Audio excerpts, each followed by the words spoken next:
kan pertemuan terakhir ya sebelum libur Hari Raya Idul Fitri. Nah, jadi nanti mulai minggu depan tanggal 2 itu libur. Nanti kita bertemu lagi nanti di tanggal 9 berarti ya. Nah, Pak Jas di pertemuan terakhir bilang ke saya sih nitipin untuk menyampaikan tugas. Nanti jadi persiapan ya, persiapan untuk UTS gitu. Karena UTS nanti mulai pada tanggal 21 April. Tanggal 21 April itu hari Senin, berarti kalau kita ujiannya di hari Rabu tanggal 23. Nah, tanggal 23-nya nanti hanya pertemuan apa hanya untuk absen saja. Nanti di pertemuan setelah UTS itu presentasi ya per orang, per mahasiswa. Nah, makanya kemarin informasi dari Pak Jas untuk menitipkan di pertemuan terakhir sebelum libur Lebaran, ini menyampaikan juga tugasnya seperti apa, gitu. Oke, tapi ini sepertinya ada sudah mulai banyak yang sudah mudik mungkin ya, atau sudah libur Lebaran ya. Mungkin nanti Ragil bisa bantu juga di-sharekan ke teman-temannya ya, tugasnya seperti apa yang perlu disampaikan ketika nanti setelah UTS, pertemuan setelah UTS. Nah, jadi nanti setiap mahasiswa akan membuat PowerPoint atau presentasi mengenai kimia polimer. Nah, tapi nanti setiap mahasiswa itu harus ada perbedaannya gitu. Jadi nggak bisa misalnya di sini ada 61 mahasiswa ya. Nah, dari 61 mahasiswa itu tidak boleh ada yang sama gitu. Jadi nanti saya silakan didiskusikan di grup kelasnya, di list misalnya. Saya mengenai polimer apa, terus tentang apa gitu. Nah, jadi nanti ini hanya terdiri dari 6 slide saja ya. Jadi nggak usah banyak-banyak karena di setiap orangnya itu hanya diberikan waktu 5 menit untuk presentasi. Nah, nanti sisanya dilanjutkan tanya jawab. Jadi sekali pertemuan, misalnya kita pertemuan ini 1 jam, berarti 60 menit. 60 menit dibagi 5 berapa tuh? Berarti 30. 5 menit presentasi, 5 menit tanya jawab mungkin ya. Berarti sekitar 6 orang lah kurang lebih ya. 6 orang. Atau mungkin nanti ada teknis baru dari Pajas, misalnya 5 menit, terus kemudian tanya jawabnya melalui kolom chat. Berarti sehari bisa berapa? Bisa lebih dari 10 orang, lebih dari 6 orang ya. Gitu. Berarti 12 orang. Itu jadi nanti di slide pertama ini judul mungkin ya, nanti judul tugas mata kuliah polimer, nanti judulnya apa, kemudian contoh polimernya apa dan pengaplikasiannya apa gitu. Jadi ini tugasnya itu contoh polimernya misalnya polistirena. Nah, contoh pengaplikasian untuk polistirena itu apa gitu. Nah, nanti ada nama lengkap dan NIM-nya kalian ya, jangan lupa nanti karena saya juga belum hafal full mahasiswa di sini, jadi nama dan NIM lengkapnya diisi ya. Jadi nanti penilaiannya akan melihat dari NIM dan nama. Kemudian nanti pendahuluan, pengantar singkat ya tentang kimia polimer itu apa, kemudian definisi polimer dan pentingnya dalam kehidupan sehari-hari secara singkat saja dan hanya 1 slide saja. Kemudian nanti jenis-jenis polimer apa saja, nanti kalian mengarah, nah nanti mengerucut ke dalam polimer yang kalian gunakan sebagai contoh. Nah, setelah masuk ke dalam polimer sebagai contoh, nanti struktur polimernya seperti apa, gambaran umum untuk polimernya apa gitu. Itu setelah mengerucut nanti baru ke proses pembuatan. Misalnya tadi polistirena, bagaimana metode pembuatan polimernya, apakah secara alami atau secara sintesis. Kemudian prosesnya seperti apa, apakah termasuk polimerisasi adisi atau kondensasi gitu. Kemudian nanti di slide terakhir, nah aplikasinya untuk apa dalam kehidupan sehari-hari, apakah di dalam industri atau perumahan atau mungkin aplikasi lainnya dalam bidang penelitian atau bidang kesehatan dan lain-lain. Seperti itu. Jadi hanya 6 slide saja cukup ya. Jadi nanti ketika membuat presentasi, dikumpulkan file presentasinya itu pada saat UTS biasanya ya. Nah, atau di pertemuan pertama setelah UTS nanti dipresentasikan kayak gitu. Dan hanya 6 slide saja cukup ya. Jadi 5 menit itu sudah selesai untuk mempresentasikan ke 6 slide tersebut. Nanti tanya jawabnya kayaknya sih biasanya di kolom chat. Jadi misalnya mahasiswa pertama misalnya Wira nih, Wira misalnya presentasi. Nah, selama presentasi nanti akan ada timer selama 5 menit. Nah, selama Wira presentasi, nih teman-teman yang lain yang memperhatikan ini bisa sambil menjawab, sorry, sambil bertanya di kolom chat. Nah, nanti Wira setelah presentasi kan dilanjutkan ke presentasi berikutnya. Nah, yang berikutnya presentasi nanti Wira sambil jawab, terus teman-teman yang lain bisa sambil bertanya seperti itu. Jadi supaya nanti 7 pertemuan setelah UTS itu cukup semuanya bisa presentasi kayak gitu. Ada yang mau ditanyakan dulu sebelum dilanjutkan? Sudah cukup jelas, Kak. Oke, saya rasa sih ini mudah sebetulnya ya. Untuk tugasnya saya kirimkan dulu si template-nya. Nah, ini template-nya ini boleh kalian gunakan atau misalnya kalian buat sendiri juga silakan. Yang penting mengandung poin-poin yang diberikan di dalam template-nya ya. Gitu untuk tampilan PPT dan lain itu silakan itu kreasi atau kreativitas dari masing-masing mahasiswa. Oke. Mohon maaf juga saya baru aktif lagi ya karena kemarin sedang, bukan kemarin sih sebenarnya sampai besok ini masih sedang mengerjakan akreditasi ya. File akreditasi untuk prodi kimia. Mudah-mudahan minta doanya juga supaya kita bisa unggul ya karena kalau nggak salah kan kalian nanti lulusnya ganjil ya. Kalau ganjil nanti semester 2526 bulan Januari Februari berarti ya. Nah, mudah-mudahan sih sertifikatnya sudah muncul dan sudah berubah unggul gitu. Jadi nanti di jasa kalian ini sudah yang terbaru gitu. Atau mungkin nanti dari tim kami ada yang perlu testimoni atau bantuan pengisian kuesioner dan lain-lain nanti mungkin mohon untuk bantu diisi juga ya gitu karena untuk teman-teman di sini juga nanti hasilnya. Oke, ini kayaknya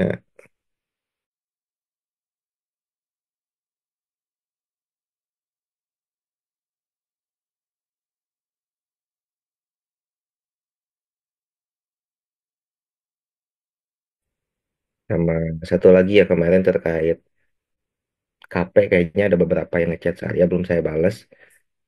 Mungkin kemungkinannya setelah Lebaran nggak apa-apa ya. Nah, yang penting nanti KP-nya berjalan. Sebenarnya kan hanya 70 jam ya, 70 jam untuk KP-nya nanti kalian tinggal buat laporan juga nggak apa-apa. Aman.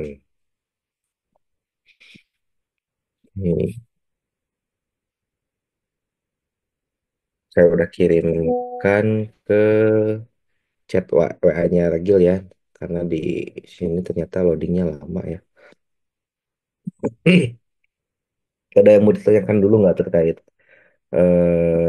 kimia polimer, materi yang telah disampaikan mungkin oleh pendahuluan oleh Pajas atau mungkin beberapa teknik polimerisasi yang sudah saya sampaikan, boleh silakan.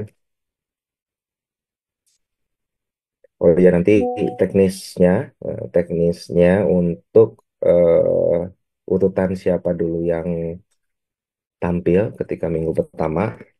Nah, ini mau dari saya, mau saya yang tentukan atau dari teman-teman di sini gitu. Kalau misalnya yang angkatan tahun lalu itu ditentukannya oleh kelasnya, bisa jadi ketua kelasnya diskusi dengan teman-teman di kelas. Nah, nanti mereka bikin urutannya masing-masing gitu. Misalnya minggu pertama nih siapa saja, minggu kedua siapa saja gitu. Itu silakan atau mau oleh saya, kalau misalnya oleh saya otomatis berdasarkan NIM ya. Misalnya NIM 1 sampai 10 minggu pertama, NIM 11 sampai 20 itu minggu kedua dan seterusnya lah. Gitu nanti boleh didiskusikan ya. Minta apa maaf dulu materi hari ini izin kita mengenai jadwal seminar proposal. Proposal kalian tuh udah ngambil TA 1 ya. Nah, proposal sekarang bulan apa? April. Mei, Juni mungkin setelah UTS atau setelah UAS biasanya ya kalau untuk proposal. Biasanya seperti itu. Kalau proposal nanti yang bikin jadwalnya Bu Isana ya. Jadi nanti akan ada form pendaftaran. Form pendaftaran seminar TA1 nanti kalian isi, disiapkan semuanya. Nah, nanti kalau misalnya kalian daftar, nanti baru dijadwalkan. Nah, kalau misalnya nggak daftar, berarti nggak dijadwalkan, berarti dianggapnya nggak maju ya. Tapi sih, untuk kelas selanjutan harusnya semuanya maju ya, semuanya tidak ada yang tertinggal gitu. Gitu untuk jadwal seminar proposal, berarti udah siap-siap ya teman-teman di sini. Kayak bimbingannya udah belum ya? Saya lupa. Belum kan ya TA1 kalau nggak salah belum dibagi juga. Belum, Iya Kak. kan? Ya, kan? Nah, terakhir kemarin juga Mas Ragil juga kan udah ngirimin ke saya untuk eh, pembimbing ya, pembimbing-pembimbing yang mau dari kantornya gitu. Nah, pembimbing untuk TA1 dan juga KP nih. Nah, untuk pembimbing ini kan saya lihat sih hanya sedikit yang menggunakan pembimbingan lapangan untuk tugas akhir, mungkin hanya sekitar 7 orang kalau nggak salah. Nah, saya coba sambil buka aja ya, biar cepat nih.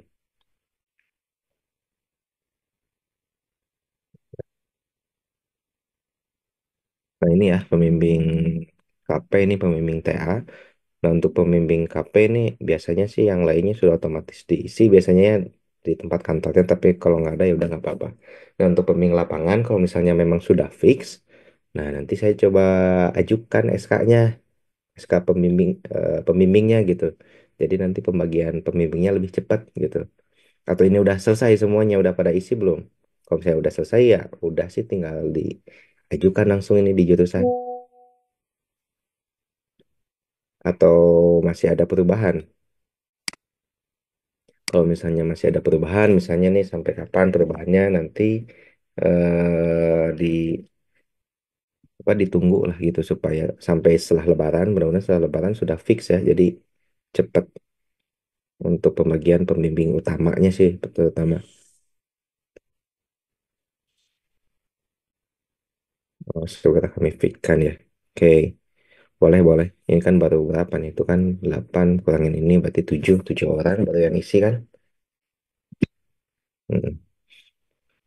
Kalau misalnya memang tidak ada dan tidak bisa dipaksakan pembimbing lapangan ya nggak apa-apa jadi pembimbing dari kampus saja. Seperti itu. Maka mungkin nanti setelah Lebaran ya, setelah Lebaran mudah-mudahan di pertemuan tanggal 9 April sudah atau tanggal 16 lah sudah ini ya, sudah ada pembimbing lapangannya ya. Kalau pembimbing utama sih nanti ditentukan oleh prodi, cuma nanti pasti Pak Jas itu akan didiskusikan kembali dengan mahasiswa, ada pertemuan lagi dengan mahasiswa untuk fiksasinya. Seperti itu. Kalau untuk proposal sih untuk bocoran tidak terlalu berat ya, karena nanti kalian hanya mereview jurnal, jurnal rujukan ya, tiga jurnal utama yang menjadi rujukan. Nah, nanti dari situ state of the art-nya disampaikan, metode atau tujuan atau formulasi yang bisa diambil dari setiap jurnalnya itu bagian mananya nanti dipresentasikan, dipaparkan dengan penelitian yang akan kalian lakukan gitu. Nah, nanti juga per mahasiswa sih, kalau kemarin sih 1 jam per mahasiswa, cuman kan nanti nggak tahu ya teknisnya seperti apa. Yang terbaru dari Pak Kajur, apakah tetap 1 jam per mahasiswa atau seperti apa? Nanti 2 pembimbing dan 2 penguji untuk teknisnya, dan menggunakan alma mater ya, alma mater, kemeja putih dan dasi. Kalau misalnya perempuan berhijab, biasanya sih dasinya tertutup, nggak pakai juga nggak apa-apa. Tapi kalau misalnya di kantor, silakan minimal pakai jas alma mater untuk didobel kayak gitu. Itu untuk informasi ya, sekilas informasi untuk tugas akhir satu. Kemudian studi industri juga nanti biasanya di weekend ya pertemuannya. Biasanya 3 kali pertemuan kita mengundang narasumber dari industri dalam negeri dan luar negeri biasanya. Seperti itu. Ada yang ditanyakan lagi?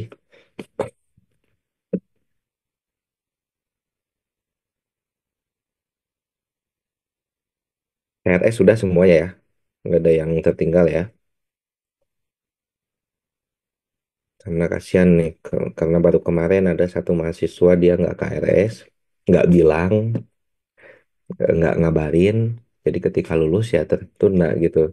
Akhirnya dia bayar gede, lumayan kan, gede teh sesuai tagihan, cuman kan jadi sekaligus bayarnya gitu. Jangan sampai kayak gitu lah, kasihan. Ada yang mau ditanyakan lagi? Pak, maaf Pak, mau tanya Boleh. terkait penelitian. Hmm. Kalau alurnya penelitian dari kampus gimana ya Pak? Oh, mau Kalau penelitian. seandainya ternyata di perusahaan kita nggak bisa. Boleh, boleh. Jadi nanti kan kemarin sudah sempat ada survei pertama ya mengenai penelitiannya dilakukan di mana. Ada yang mengisi di tempat kerja, ada yang mengisi di kampus. Nah, untuk di tempat kerja kan silakan itu ada prosedur tersendiri di kantornya itu diikuti. Kalau untuk penelitian di kampus, nah biasanya pembimbing utama dan pembimbing pendampingnya itu dari kampus. Nah, nanti pembimbing utama dan pendamping itu akan disesuaikan, pasti akan ditanya dulu ke mahasiswa. Misalnya nih, Ismauli. Ismauli ini posisi lokasi di mana? Apakah di Bandung atau daerah Cimahi atau enggak?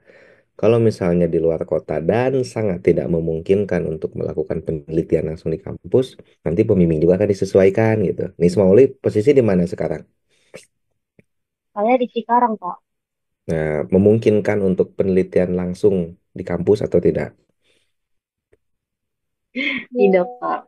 Nah, kan nih, nah, kasus mahasiswa kayak gini kan biasanya tahun ke tahun tuh selalu ada gitu. Nah, nanti kalau misalnya kasusnya seperti itu, nanti dipilihkan pembimbing utamanya siapa. Jadi nanti pembimbing utama yang memiliki proyek dan tim peneliti gitu. Nah, tim penelitinya dari mana aja? Dari mahasiswa reguler pagi atau dari mahasiswa reguler sore yang bisa penelitian di kampus gitu. Nah, nanti penelitiannya dilakukan bersama-sama. Nanti terus kontribusinya apa kan saya nggak bisa ke kampus. Nah, nanti kontribusinya bisa untuk pengolahan datanya. Nah, kemudian saat teman-teman yang lain tim penelitinya sedang mengerjakan penelitiannya di kampus, itu bisa sambil Zoom nanti sambil mengerjakan penelitiannya bisa sambil memerhatikan. Nah, nanti sambil diskusi sambil mengolah datanya gitu. Jadi tetap melakukan penelitiannya secara virtual gitu. Karena kebetulan saya juga kayak gitu gitu. Tapi posisinya saya yang bisa di kampus waktu itu. Posisi saya di kampus, terus rekan penelitian saya dia lagi di Semarang. Nah, jadi ketika saya sambil melakukan penelitian di kampus, kita sambil Zoom atau sambil Google Meet waktu itu. Sambil mengerjakan, sambil diskusi gitu. Jadi nanti itu tetap bisa dilakukan. Nanti datanya dipilah-pilah.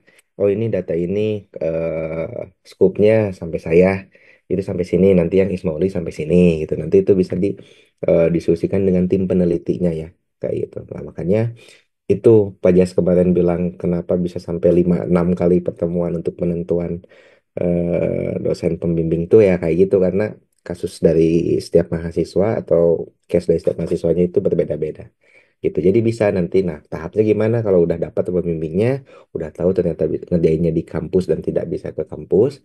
Nah, nanti tinggal di ini aja, tinggal ditulis bikin surat izin penelitian aja, udah. Nanti tinggal olah datanya, lakukan seminar kayak gitu Ismaili. Paling nanti mungkin yang lainnya ada yang kasusnya kayak Ismaili juga nggak ya? Nanti mungkin saya kirim ulang ini berarti ada survei lanjutan kalau kayak gitu. Itu. Nah, pasti biasanya berujungnya dengan biaya kayak suka banyak yang nanya biaya Kang, biayanya gimana kalau penelitian di kampus Kang ya.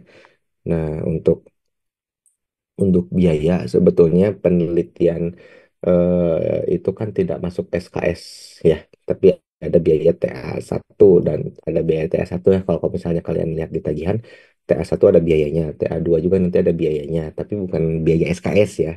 Nah, itu tuh sebenarnya masuknya ke teknis seminar.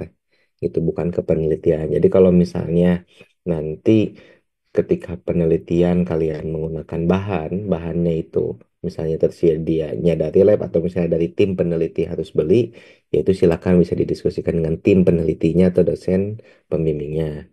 Dan sekali lagi bukan bukan lab kimia urjani yang menjual ya gitu. Jadi kalau misalnya kalian punya sendiri bahannya dan alatnya juga ada misalnya akses, itu silakan digunakan aja gitu. Jadi kalau misalnya bisa ada bahan yang bisa dipakai di lab kimia urjani, itu silakan dipinjam dulu kayak gitu sih. Ya, untuk bahan-bahan yang di lab juga sebetulnya tidak diperjualbelikan, tapi kalau misalnya dilihat pun sebenarnya itu digunakannya untuk praktikum ya. Jadi untuk penelitian paling nanti itu dipinjamkan dan harganya juga tidak ada marginnya ya. Jadi kalau misalnya labnya beli harganya 1.000 per gram ya dikasih ke mahasiswanya juga 1.000 per gram gitu, nggak jadi 1.500 kayak gitu. Atau mahasiswa beli sendiri, menyediakan sendiri itu juga silakan. Intinya ya jangan sampai penelitian dari mahasiswa itu terhambat.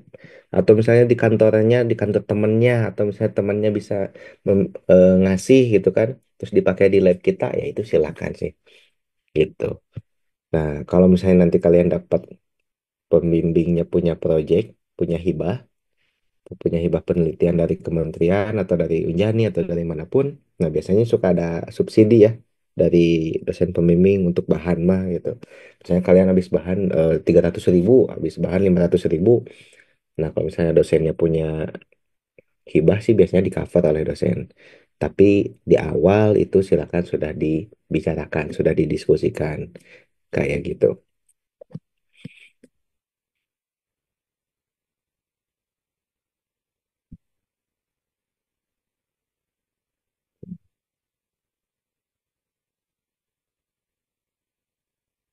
Ya, untuk surat pengantar ya. Surat pengantar saya buatkan setelah Lebaran nggak apa-apa, Sela. Ini saya baru kebuka chatnya tadi nih.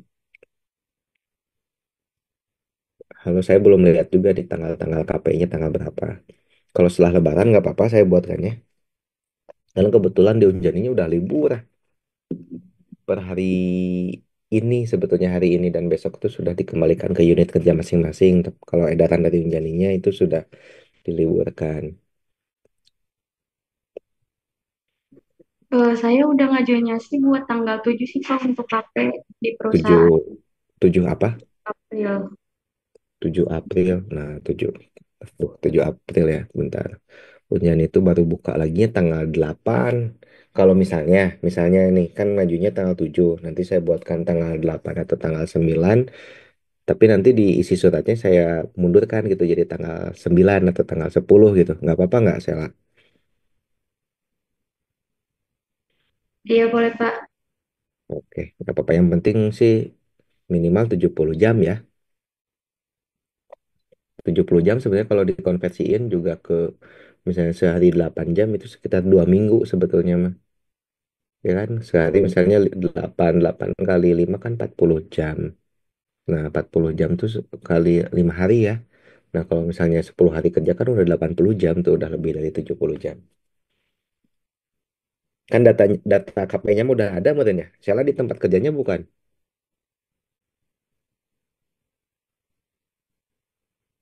Iya Pak di tempat kerja Pak. Berarti data KP-nya sudah ada ya. Tinggal dibuatkan laporan aja kan dan administrasinya gitu ya. Iya untuk Atau pengajuannya Pak, dari atasannya soalnya minta dibuatkan surat untuk secara resminya aja. berarti di tanggal ini ya, nggak apa-apa ya, tanggal 8 atau 9. Pembimbingnya mah dari Unjani aja berarti kan Pak Her aja kan. Kalau dari sananya emang nggak ada ya. Iya nggak ada Pak. Oke, oke, oke.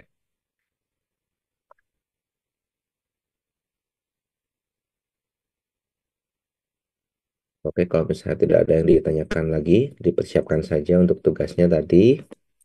Kemudian, selamat Hari Raya Idul Fitri ya. Mohon maaf kalau misalnya ada salah-salah kata dari saya pribadi, dari kami semua di Prodi Kimia.